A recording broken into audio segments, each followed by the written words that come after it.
सहयोगी की परिभाषा के बाद नेक्स्ट हेडिंग है अपना विलयन। विलयन देख, एक अपन बात करेंगे लवण की। लवण मतलब साल्ट, और दूसरा है एक से अधिक सरल लवण युक्त विलयन। देख, लवण जो होते हैं या साल्ट जो होते हैं वो दो प्रकार के होते हैं। एक है सरल लवण और दूसरा है मिश्रित लवण। इंग्लिश में कहते हैं सिंपल साल्ट और दूसरा है मिक्स्ड साल्ट। सरल लवण क्या है? ऐसे लवण जो अपने जलीय विलयन में केवल एक ही प्रकार के धनायन या ऋणायन को उत्पन्न करे।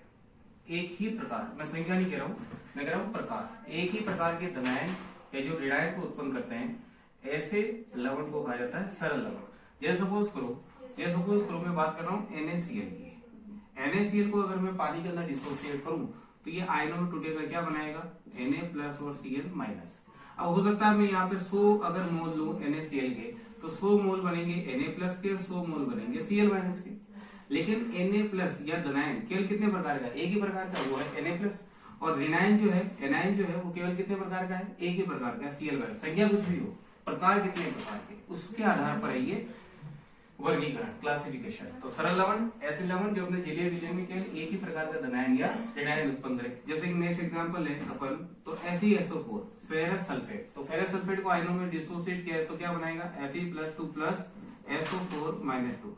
एक ही प्रकार का धनायन है, एक ही प्रकार का ऋणायन। जैसे कॉपर सल्फेट CuSO4 पानी के अंदर डिसोसिएट करेंगे, मिलाएंगे तो क्या बनाएगा? ये Cu+2+ SO4-2। तो एक ही प्रकार के धनायन है, एक ही प्रकार के ऋणायन। तो ऐसे लवणों को क्या कहा जाता है? सरल लवण। दूसरे प्रकार के जो है वो है मिश्रित लवण। मिश्रित लवण का एग्जाम्पल क्या हो सकता है? मिश्रित लवण मतलब ऐसे लवण या ऐसे साल्ट जिसको पानी के अंदर डालने पर एक या एक से अधिक प्रकार के, सॉरी एक नहीं, एक से अधिक प्रकार के या तो धनायन या ऋणायन को उत्पन्न करते हो, उसे अपन क्या कहते हैं? मिश्रित लवण। जैसे इसका एग्जाम्पल लेते हैं अपन ब्लीचिंग पाउडर। ब्लीचिंग पाउडर विरंजक चूर्ण कहते हैं हिंदी के अंदर, विरंजक चूर्ण। ब्लीचिंग पाउडर क्या काम में आता है? कि कपड़ों के ऊपर जो दाग धब्बे वगैरह लग जाते हैं, कलरफुल जो भी अपने कंटामिनेट जो होता है उसको रिमूव करने के लिए, उसको दूर करने के लिए जिसका यूज करते हैं उसे अपन क्या करते हैं? Bleaching powder. ब्लीचिंग पाउडर का जो फॉर्मूला होता है वो होता है CaOCl2। ध्यान से देखना, CaOCl2। इसकी स्ट्रक्चर जो होती है वो ये होती है CaOCl और Cl। अब इसको जब वाटर के अंदर डिसोसिएट करेंगे, पानी में डालेंगे तो डिसोसिएट होगा, आयनों में टूटेगा। तो क्या क्या आयन बनाएगा? देखना, ये बंद जब टूटेगा तो यह कैल्शियम है धातु, मेटल के ऊपर कौन सा चार्ज आएगा? प्लस। तो ऑक्सीजन के ऊपर कौन सा चार्ज आएगा? माइनस।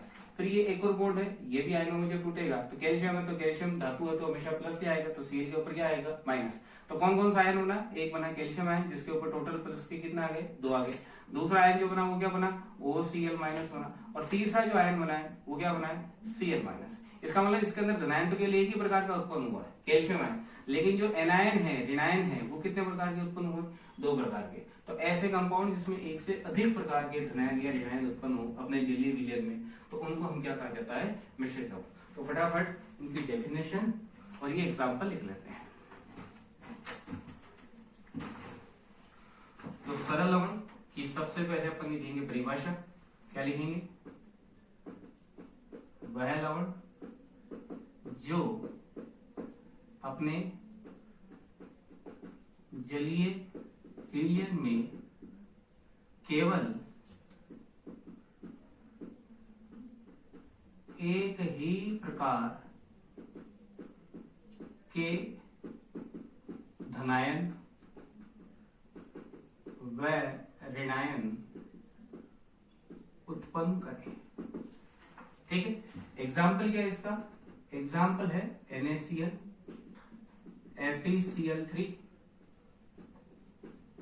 CuSO4, FeSO4। ऐसे आप जो चाहे जितने भी एग्जाम्पल आप ले सकते हैं। FeSO4। ठीक है, मिश्रित लवण की डेफिनेशन क्या होगी? वह लवण वह लवण जो अपने जलीय विलयन में एक से अधिक प्रकार के धनायन या ऋणायन उत्पन्न करें। ठीक है, एग्जाम्पल की अगर बात करें तो अभी बताया था विरंजक चूर्ण, इंग्लिश में कहते हैं ब्लीचिंग पाउडर। फॉर्मूला क्या है? CaOCl2। ओपन स्ट्रक्चर क्या है? CaOCl और Cl। वाटर के अंदर इसको जब डिसोसिएट करेंगे तो कौन कौन से आयन को प्रोड्यूस करेगा? ये 3 आयन को प्रोड्यूस करेगा, एक Ca+2 प्लस एक OCl माइनस प्लस और एक Cl माइनस। तो धनायन तो एक ही प्रकार का रहना है लेकिन एक से अधिक प्रकार का। तो ब्लीचिंग पाउडर किस कैटेगरी में आ जाएगा? मिश्रित लवण में या मिक्स साल्ट की कैटेगरी में। या तो समझ में आ गया होगा। अब बात करते हैं, एक विलयन बनाने जा रहे हैं अपन। विलयन कौन सा है? जिसमें क्या उपस्थित है? सरल लवण, लेकिन कितने हैं? एक से ज्यादा। ऐसा एक विलयन बनाने की कल्पना करते हैं। देखिए, ये एक मैंने बीकर लिया है, पॉट लिया है, इसके अंदर वाटर है। इसमें क्या है? ये वाटर। और इस वाटर के अंदर में मिला रहा हूं सरल लवण मिला रहा हूं एक से ज्यादा। ये सपोज करो मैं इसमें मिला रहा हूं NaCl, सपोज करो इसके अंदर एक मैंने मिलाया FeSO4, सपोज करो इसके अंदर मैंने मिला दिया CuSO4 कॉपर सल्फेट। ऐसा कुछ भी एक से ज्यादा, मतलब 2 हो सकते हैं, 3 हो सकते हैं, 4 हो सकते हैं, 5 हो सकते हैं, कितने भी लवणों को, लेकिन होने चाहिए भी कैसे? सरल लवण। इनको मैंने मिक्स कर दिया तो ये क्या बन गया? विलयन बन गया। तो ये विलयन है। तो ये क्या चीज है? ये है एक से अधिक सरल लवण युक्त विलयन है ये। ठीक है, अब इसे हम हीट कर रहे हैं, गर्म कर रहे हैं। तो गर्म करेंगे तो इसमें जितना भी वाटर है तो वाटर का क्या हो जाएगा? वाटर का हो जाएगा इवोपोरेशन, वाष्पीकरण हो जाएगा। जितना भी वाटर है वो वाष्प में हो जाएगा। तो ये प्रक्रिया किसकी हो गई? यहाँ पे वाष्पीकरण की। देखो हमने कुछ भी नहीं किया है, एक बीकर लिया, बीकर में पानी लिया है, वाटर लिया है, वाटर के अंदर मैंने एक से अधिक प्रकार के सरल लवणों को घोल दिया। घोलेंगे तो ध्यान रखना क्या होगा। क्या बेसिकली जैसे ही इसको पानी के अंदर डालोगे आप इन लवणों को, तो ये लवण पानी के अंदर जाकर के आयनों में क्या हो जाएंगे? वियोजित। क्या क्या आयन बनाएंगे? Na++Cl-। ये क्या बनाएगा? Fe+2+SO4-2। ये क्या बनाएगा? Cu+2+SO4-2। तो जैसे ही अगर सपोज करो मैं इन आयनों को इसमें डाल रहा हूं वाटर में, तो ये मेरे पास आयन मिलेंगे। कुल कितने प्रकार के आयन? 1 2 3 4 5। ये तो एक ही आयन है, ये भी सल्फेट आयन है, ये भी सल्फेट आयन है। तो टोटल इस विलयन के अंदर मुझे कितने प्रकार के आयन मिलेंगे? 5 प्रकार के आयन मिल जाएंगे। ठीक है, अब मैं क्या कर रहा हूँ? इसको हीट कर रहा हूँ, गर्म कर रहा हूँ। तो गर्म करता जाऊंगा, गर्म करूंगा तो इसमें जो वाटर है उसका क्या हो जाएगा? इवोपोरेशन हो जाएगा, वाष्पीकरण हो जाएगा। अब मुझे कितना गर्म करना है? इतना हीट करो, इतना गर्म करो इसको कि जितना भी वाटर है उसका इवोपोरेशन हो जाए, वाष्पीकरण हो जाए। तो पीछे मुझे क्या मिलेगा? जितना भी वाटर था वो तो निकल गया, इवोपोरेट हो गया। तो पीछे क्या बच जाएगा? ये लवण के आयन। और कौन सी अवस्था में बचेंगे? ठोस अवस्था में। तो मुझे पीछे जब इसका वाष्पीकरण करा दिया तो पीछे मुझे क्या मिल रहा है? एक ठोस मिल रहा है क्रिस्टल के रूप में। ये कोई ठोस मिला मुझे क्रिस्टल के रूप में। अब इस ठोस को या क्रिस्टल को, ये जो ठोस मिला है, ये क्रिस्टल मिला है, इसे कहा जाता है योगात्मक यौगिक, एडिशन कंपाउंड। योगात्मक यौगिक या एडिशन कंपाउंड। ठीक है, तो योगात्मक यौगिक की सबसे पहले डेफिनेशन, योगात्मक यौगिक किसे कहा जाता है? तो योगात्मक यौगिक क्या है? एक से अधिक सरल लवण युक्त विलयन का जब वाष्पीकरण कराया तो वाष्पीकरण करा करके वापस क्या करा दिया आपने? वाष्पीकरण करवा करके क्रिस्टलीकरण करवा दिया। तो क्रिस्टलीकरण से आपको क्या मिला? एक यौगिक मिला। इसी यौगिक को क्या कहते हैं? योगात्मक यौगिक। तो ये इसकी डेफिनेशन हो गई। एक से अधिक सरल लवण युक्त विलयन का जब वाष्पीकरण करवाकर पुनः क्रिस्टलीकरण करवाया जाता है तो प्राप्त यौगिक ही क्या कहलाता है? योगात्मक यौगिक। अब खास बात क्या है? ये योगात्मक यौगिक जो होते हैं वो 2 प्रकार के होते हैं। योगात्मक यौगिक कितने प्रकार के? 2 प्रकार के। पहला जो कहलाता है उसे कहते हैं द्विक लवण, इंग्लिश में कहते हैं इसको डबल साल्ट। और दूसरा है उप सह संयोजक यौगिक, उप सह संयोजक यौगिक, इंग्लिश में कहेंगे अपन कोऑर्डिनेशन कंपाउंड। तो योगात्मक यौगिक कितने प्रकार के होते हैं? 2 प्रकार के, द्विक लवण और उप सह संयोजक। किसके आधार पर? जल में विलयता के आधार पर, जल में विलयता के आधार पर, on the basis of solubility in water. जल में विलयता के आधार पर ये 2 प्रकार का होता है। अब क्या हो सकता है ये ध्यान से देखना। ये सपोज करो हमने ये वाला एग्जांपल काम में लिया था, भाई कौन कौन से लवण, माना कि ये 3 लवणों से मिलकर के, इन 3 सरल लवण को मिला करके हमने क्या बनाया? ये योगात्मक यौगिक। अगर ये योगात्मक यौगिक बनाया तो बताओ इसके अंदर इस योगात्मक यौगिक में कौन कौन से आयन हैं? एक है Na+ आयन, एक है Cl- आयन, और क्या है? एक है Fe+2 आयन है, और कौन सा आयन है? सल्फेट आयन है, और कौन सा आयन है इसके अलावा? Copper ion. जो मैंने एग्जाम्पल लिया उसके अकॉर्डिंग तो 5 प्रकार के इस योगात्मक यौगिक में आयन है। और ये कौन सी अवस्था में? अब क्रिस्टलीकृत अवस्था में, ठोस अवस्था में। और इसको ठोस अवस्था में अपन ने नाम दे रखा है योगात्मक यौगिक एडिशन कंपाउंड। अब ये एडिशन कंपाउंड या तो है द्विक लवण या फिर क्या है? उपसंयोजक यौगिक। किसके आधार पर? कैसे पता करेंगे? जल में विलयता के आधार पर, मतलब इस योगात्मक यौगिक को पानी में घोलना है। अगर इस योगात्मक यौगिक को पानी में घोला, अब देखो ये योगात्मक यौगिक किससे मिलकर के बना हुआ? इन आयनों से। तो जिनसे मिलकर के बना हुआ है योगात्मक यौगिक उसे कहते हैं उसके अवयवी कण। उसे क्या कहा जाता है? उसके अवयवी कण। अवयवी कण इंग्लिश में कहते हैं कंस्टिट्यूशनल पार्टिकल्स, कंस्टिट्यूशनल पार्टिकल। तो इस जैसे जो हमने एग्जांपल ले रखा है उसके अकॉर्डिंग ये जो योगात्मक यौगिक है इसके कंस्टिट्यूशनल या अवयवी कण कौन कौन से? ये आयन्स है। ठीक है।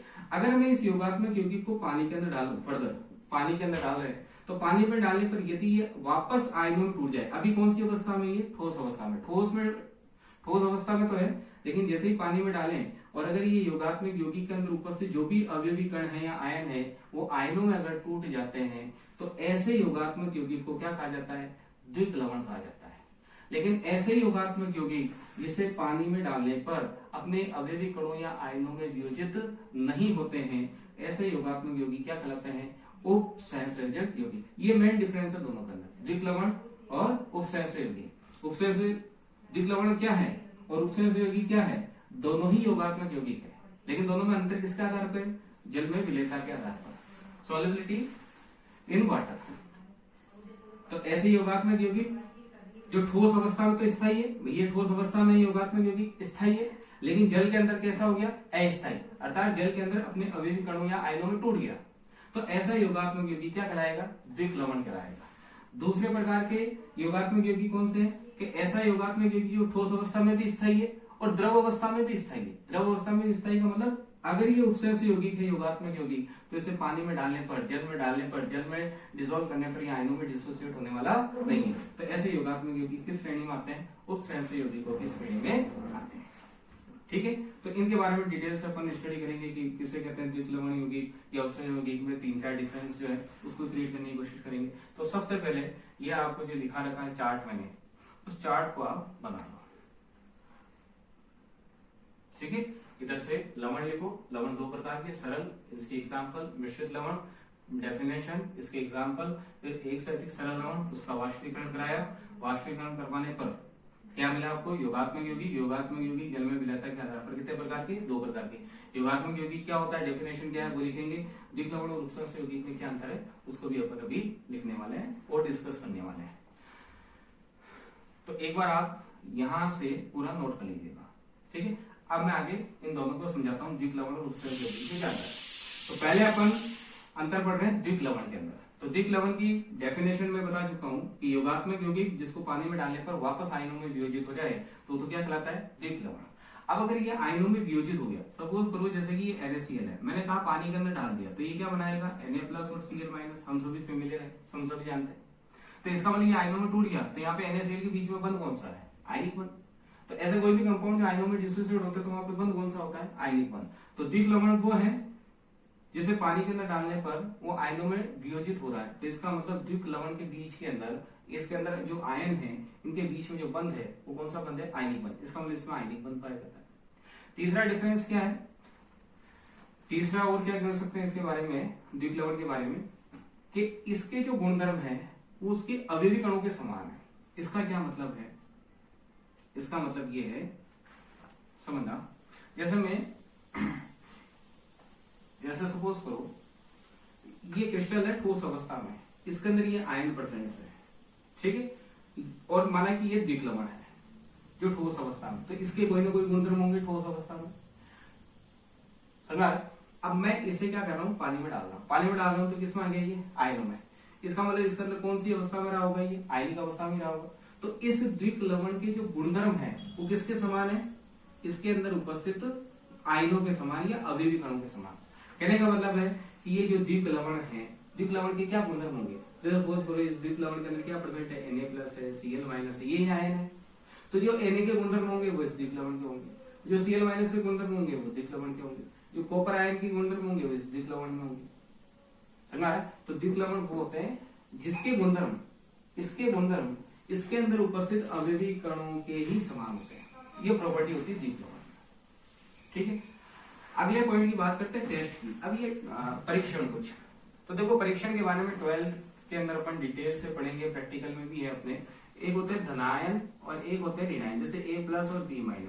A+ बहुत सारे हो सकते हैं, जैसे कि अमोनियम आयन हो सकता है, Fe+2 आयन हो सकता है, कॉपर+2 आयन हो सकता है, मैग्नीशियम आयन हो सकता है ना, और मरकरी आयन हो सकता है, टिन आयन हो सकता है, Sn+2 या +4, बहुत सारी वैलेंसी होती है, ठीक है। कैल्शियम आयन हो सकता है, ये बहुत सारे आयन है, ये धनायन है। तो अगर आपके साथ सपोज करो कैल्शियम आयन, तो उसका टेस्ट कैसे करोगे, कैसे बताओगे कैल्शियम आयन है, तो उसकी कोई ना कोई टेस्टिंग होती है। क्या प्रोसेस है वो डिटेल से अपन पढ़ेंगे इसी चैप्टर के लास्ट के अंदर, मैं आपको बताऊंगा कि टेस्टिंग कैसे की जाती है आयंस की, कैटायंस और एनायंस की। तो अभी उसके ऊपर नहीं जा रहे अपन।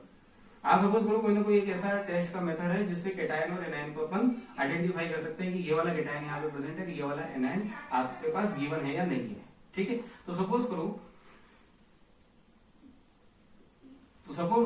कि आपके पास Fe+2 आयन है, मैंने कहा आपके पास Fe+2 आयन, इसको कंफर्म करो। तो आपने कोई टेस्ट है, कोई प्रोसेस है Fe+2 आयन का, उसको लगाया, लगाने पर कंफर्म किया कि Fe+2 आयन का टेस्ट देता है। अब ये Fe+2 आयन टेस्ट कब देगा, जब फ्री कंडीशन में हो, मतलब फ्री स्टेट में हो, मुक्त अवस्था में हो, तब तो ये आयरन जो है अपना टेस्ट देगा। ये सपोज करना, मैंने कहा आपके पास है FeSO4, तो FeSO4 में Fe है नहीं है, Fe है तो क्या ये टेस्ट देगा, अभी नहीं देगा। ये कब देगा, जब फ्री अवस्था में। और फ्री अवस्था में कब आएगा ये, जब इसको मैं पानी के अंदर डाल दूं। जैसे ही मैं FeSO4 को पानी के अंदर डालूंगा तो Fe+2 आयन कौन सी अवस्था में आ जाएगा, फ्री स्टेट में आ जाएगा, मुक्त अवस्था में आ जाएगा। मुक्त अवस्था में आएगा, अब मैं इसका टेस्ट लगाऊं आयरन का, तो ये आयरन का टेस्ट देगा। लेकिन अगर ठोस अवस्था में देखूं तो क्या कोई Fe+2 आयन फ्री स्टेट में नहीं है, तो ये टेस्ट नहीं देगा ना। ये सपोज करो कॉपर सल्फेट है और ये ठोस अवस्था में, मैं चाहता हूँ कॉपर का टेस्ट लगाना, तो देगा नहीं देगा। लेकिन वाटर में डाल दिया, वाटर में डाला तो ये किस अवस्था में आ गया, आयनिक अवस्था में आ गया, Copper+2। तो जैसे ही Copper+2 आयन अवस्था में आ गया, फ्री स्टेट में आ गया, मुक्त अवस्था में, तो ये अब मैं कॉपर का टेस्ट लगाऊं तो ये कॉपर अपने इसका कॉपर का टेस्ट दे देगा कॉपर। तब मैं ये कहना चाह रहा हूँ द्विक्लवण वो है जिसे पानी में डालते हैं तो अपने अवयवी कणों या आयनों में टूट जाता है। जैसे सपोज करो ये द्विक्लवण में ये आयन है, जैसे ही इस द्विक्लवण को मैं ठोस अवस्था में पानी में डालूंगा तो ये सब आयन फ्री हो जाएंगे। ये आयन फ्री हो गए तो क्या अब मैं क्लोरीन का टेस्ट लगा सकता हूँ, देगा। सोडियम आयन का टेस्ट लगाना चाहूँ तो दे देगा। Fe+2 का आयन, सल्फेट आयन का टेस्ट, कॉपर, सबका टेस्ट देगा। ये किसकी प्रॉपर्टी होती है, द्विक्लवण की। क्यों होती है, क्योंकि ये मुक्त अवस्था में आयनों को मुक्त कर देता है, जलीय अवस्था में। इसलिए द्विक्लवण जो होते हैं उसके अंदर उपस्थित जितने भी अवयवी कण है, वो आयन है, वो अपने आयनों का प्रेषण देते हैं, ठीक है। तो ये कुछ एक प्रॉपर्टी मैंने द्विक्लवण में बताई। अब बात करते हैं उपसंयोगी की। उपसंयोगी क्या है, उपसंयोगी ऐसे योगात्मक यौगिक है जिससे ठोस अवस्था में तो ये स्थायी है, लेकिन पानी के अंदर डालें, जल के अंदर डालें तो भी यह आयनों में वियोजित होने वाला नहीं होता है। तो ऐसे योगात्मक यौगिक क्या कहलाते हैं, उपसंयोगी। ऐसे योगात्मक यौगिक उपसंयोगी कहलाते हैं जो ठोस अवस्था में तो स्थायी है, लेकिन जलीय अवस्था या विलीन अवस्था में भी स्थायी है, अर्थात ये अपने अवयवी कणों या आयनों में वियोजित नहीं होते, जबकि ये अपने अवयवी कणों या आयनों में वियोजित हो जाते हैं, ठीक है।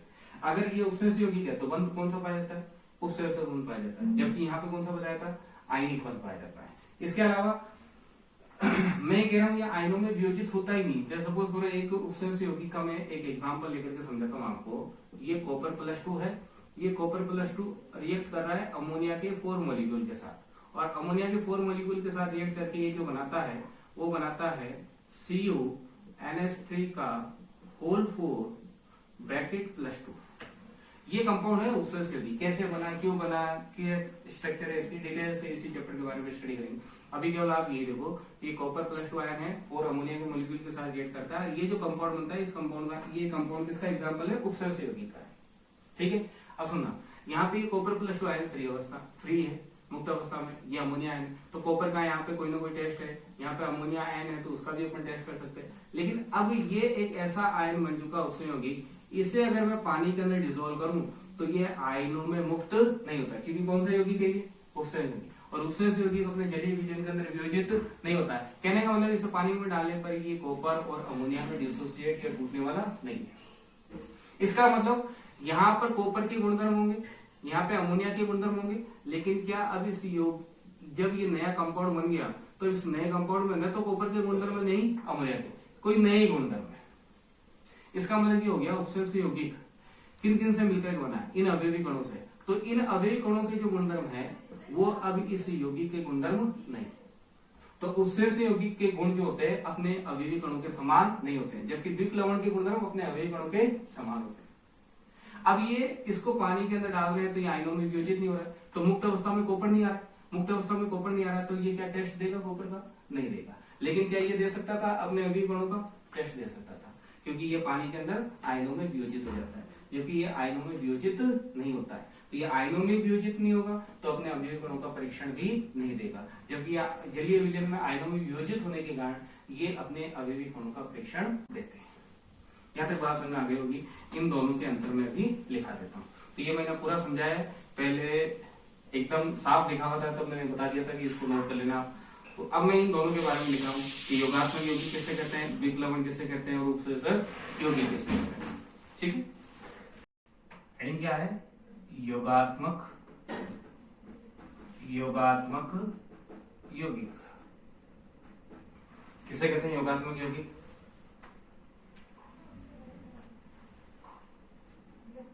जब दो या दो से अधिक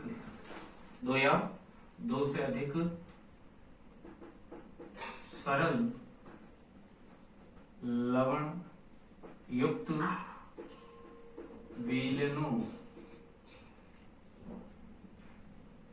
विलयन का वाष्पीकरण करवाकर पुनः क्रिस्टलीकृत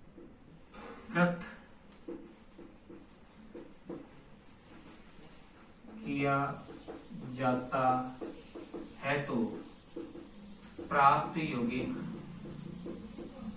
योगात्मक यौगिक प्राप्त यौगिक योगात्मक यौगिक कहलाते हैं। ठीक है, स्टार लगाएंगे।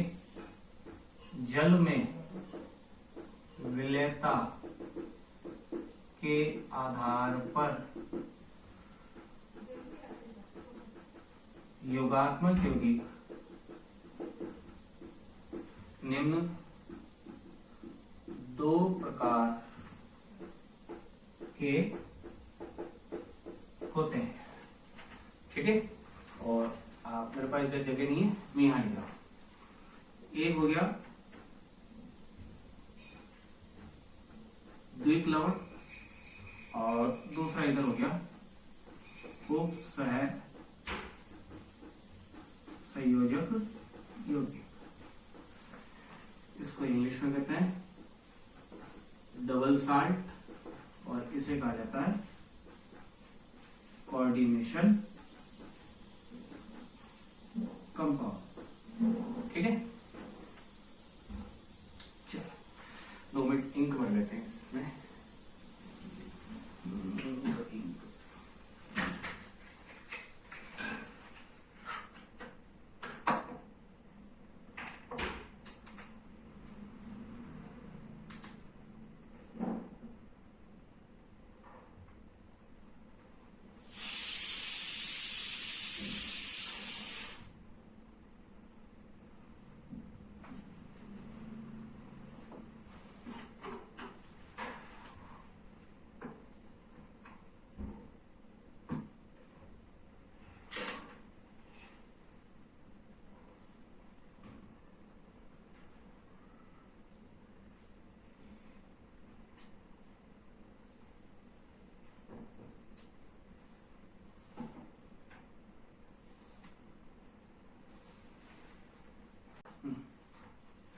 पहला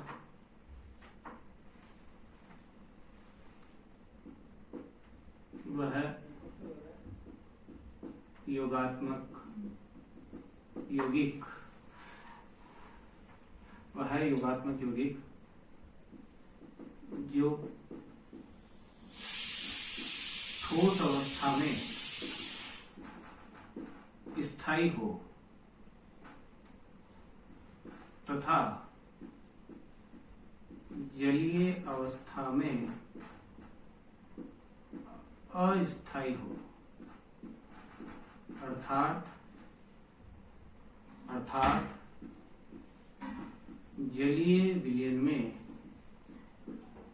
अपने अवयवी कणों या आयनों में वियोजित हो जाते हो, उसे द्विक लवण कहते हैं। ठीक है, इसकी क्या हो जाएगी डेफिनेशन? वह योगात्मक यौगिक जो ठोस व द्रव, ठोस व जलीय दोनों अवस्थाओं में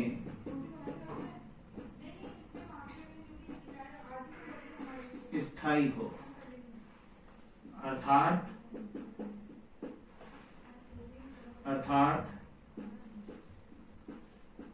जलीय विलयन में अपने अवयवी कणों या आयनों में वियोजित न हो, उसे उपसह संयोजक यौगिक कहते हैं। ठीक है, एग्जाम्पल की बात करें, सॉरी एग्जाम्पल क्या, अभी तो नेक्स्ट सेकंड पॉइंट, इसमें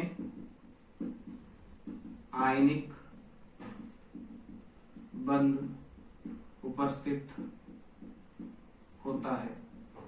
इधर दूसरा अंतर, इसमें कौन सा बंध होता है? इसमें उपसह संयोजक बंध पाया जाता है। नेक्स्ट थर्ड, इनके गुण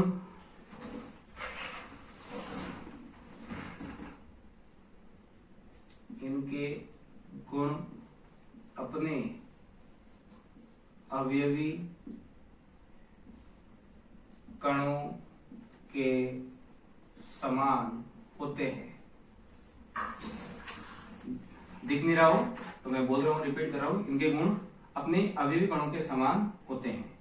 इधर थर्ड पॉइंट, इनके गुण अपने अवयवी कणों के समान नहीं होते हैं। ठीक है, चौथा डिफरेंस यहां लिख रहा हूं। फोर्थ डिफरेंस, द्विक लवण का इधर लिखूंगा, उपसर्ग सहयोगी का इधर। फोर्थ डिफरेंस क्या है?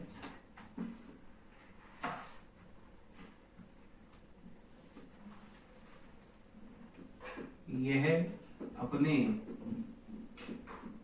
अवयवी कणों या आयनों का परीक्षण देते हैं। They gives the test of their constituent particles or ions। और इधर क्या डिफरेंस हो जाएगा? फोर्थ, यह अपने अवयवी कणों या आयनों का परीक्षण नहीं देते हैं। ठीक है, अब एग्जाम्पल की बात करें। एग्जाम्पल, इसका एग्जाम्पल है पोटाश एलम। पहला एग्जाम्पल पोटाश एलम, और सामान्य भाषा में हम इसको कहते हैं फिटकरी, फिटकरी। इसका फॉर्मूला क्या है? K2SO4 डॉट L2SO4 का whole thrice dot 24H2 dot H2 का मतलब क्या है? ये जलयोजित है, मतलब इनकी क्रिस्टल संरचना के अंदर जल के अणु उपस्थित है। इसके एक अणु में जल के कितने 24 मोल जो है वो उसके क्रिस्टल्स के अंदर उपस्थित है, जलयोजित क्रिस्टल है ये, ठीक है। दूसरा हो गया, दूसरा है ferrous ammonium sulphate, ferrous ammonium sulphate. इसका अनुमापन भी करेंगे अपन, रेडॉक्स टाइटेशन है अपने कोर्स के अंदर 12th के अंदर, तो वहां काम में लेंगे ferrous ammonium sulphate. Ferrous ammonium sulphate की KMnO4 के साथ टाइटेशन है, ठीक है, आपके 12th बोर्ड में। तो फेरस अमोनियम सल्फेट, और इसे मोहर लवण भी कहते हैं, मोहर लवण, और इसका फॉर्मूला है FeSO4 डॉट NH4 का whole twice SO4 dot 6H2। यह फेरस अमोनियम सल्फेट, और इसे मोहर 60 या मोहर लवण भी कहते हैं। इसका एक एग्जांपल और है, थर्ड में थोड़ा यहाँ लिखा हूं, मेरे पास स्पेस नहीं है। थर्ड एग्जांपल है कार्नोलाइट, कार्नोलाइट। इसका फॉर्मूला है KCl dot MgCl2 dot 6H2, ठीक है।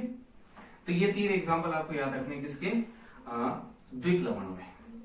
और इसके एग्जांपल्स तो पूरे चैप्टर के अंदर इसी के एग्जांपल्स आने वाले हैं, तो आप वहां से कुछ भी लिख सकते हो। एक तो एग्जांपल मैं लिख देता हूं, जैसे कि एक अभी थोड़ी देर पहले ही लिखा था मैंने, CuNH3 का होल 4 ब्रैकेट में +2, है ना। एक आपने नाम सुना होगा 11th में, कहीं कैंसर की दवा के रूप में यूज में लेते हैं सिस्प्लेटिन, और सिस्प्लेटिन फॉर्मूला है प्लेटिनम NH3 का होल ट्वाइस Cl2, इसे कहते हैं सिस्प्लेटिन, प्लेटिनम NH3 का होल ट्वाइस Cl2।